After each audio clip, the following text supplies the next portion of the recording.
Hi, I'm Brewster Beavis, Senior Vice President of State and Federal Affairs for Associated Industries of Florida. Welcome to AIF TV.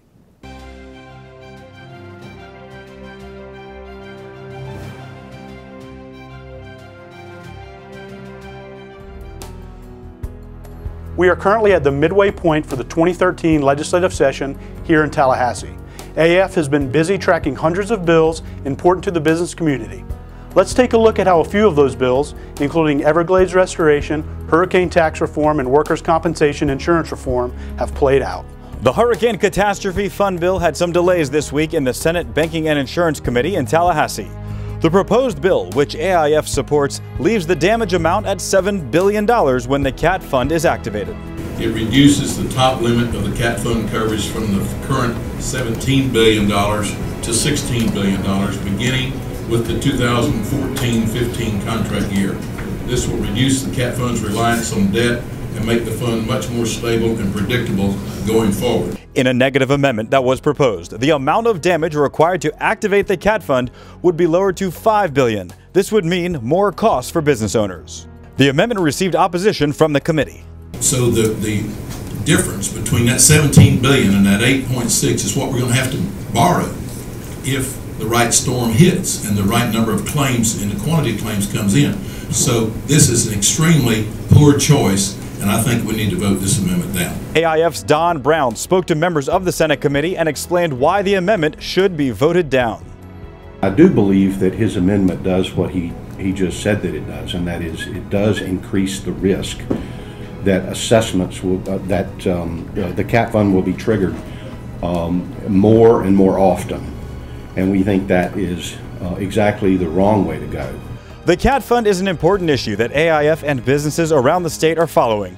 Don Brown explains why. Well, there was a conversation about two very, very different competing ideas.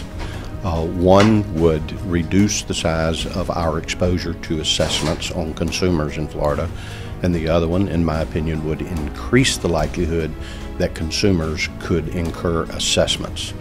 These are two very different approaches to solving a very difficult problem that we have in Florida. The bill was temporarily postponed in committee, but expected to receive more action in future weeks. A busy day at the state capitol as two important pro-business bills passed through the House Insurance and Banking Committee. The workers' compensation bill dealing with drug repackaging is sponsored by Representative Matt Hudson, who presented the bill. House Bill 605 is a bill dealing with workers' compensation insurance rates that tries to level the playing field for the pricing of prescription drugs, so that when a patient goes into either a drugstore to receive their medication or into their doctor's office to receive their medication, that both are billed at a similar rate to the insurance companies. This bill has been through several committees throughout the legislative session, and Representative Hudson and Associated Industries appreciate those who are in support of the bill. It's a great bill.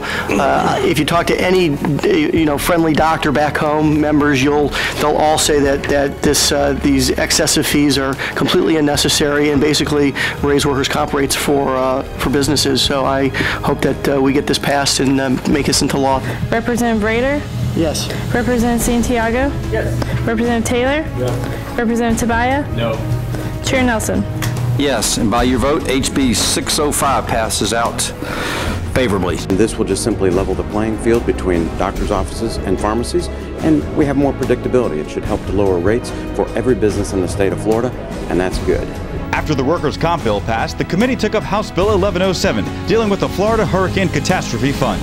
This bill is sponsored by Representative Hager from Delray Beach. My bill is very, very simple, and that is we take the CAT fund and we shrink it in size so that it can actually do what we say it can do, which is to pay its claims to our homeowners insurance companies. Associated Industries' Don Brown spoke before the committee to urge members to pass this bill.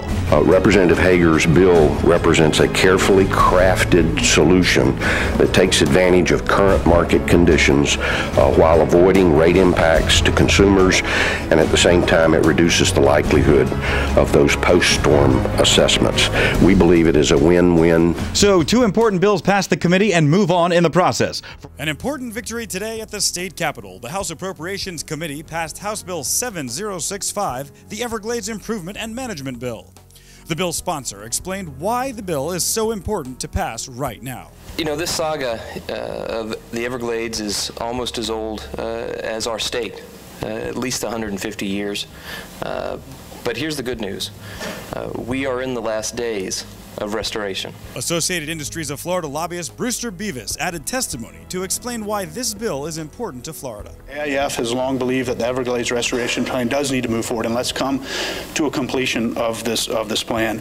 In the end, I think all businesses in this area need to know that it's time to move forward and that they have guidelines to move forward and know what to expect in the future. The House members sitting on the committee agreed with the AIF position and urged passage of the bill. I'm going to support this bill today.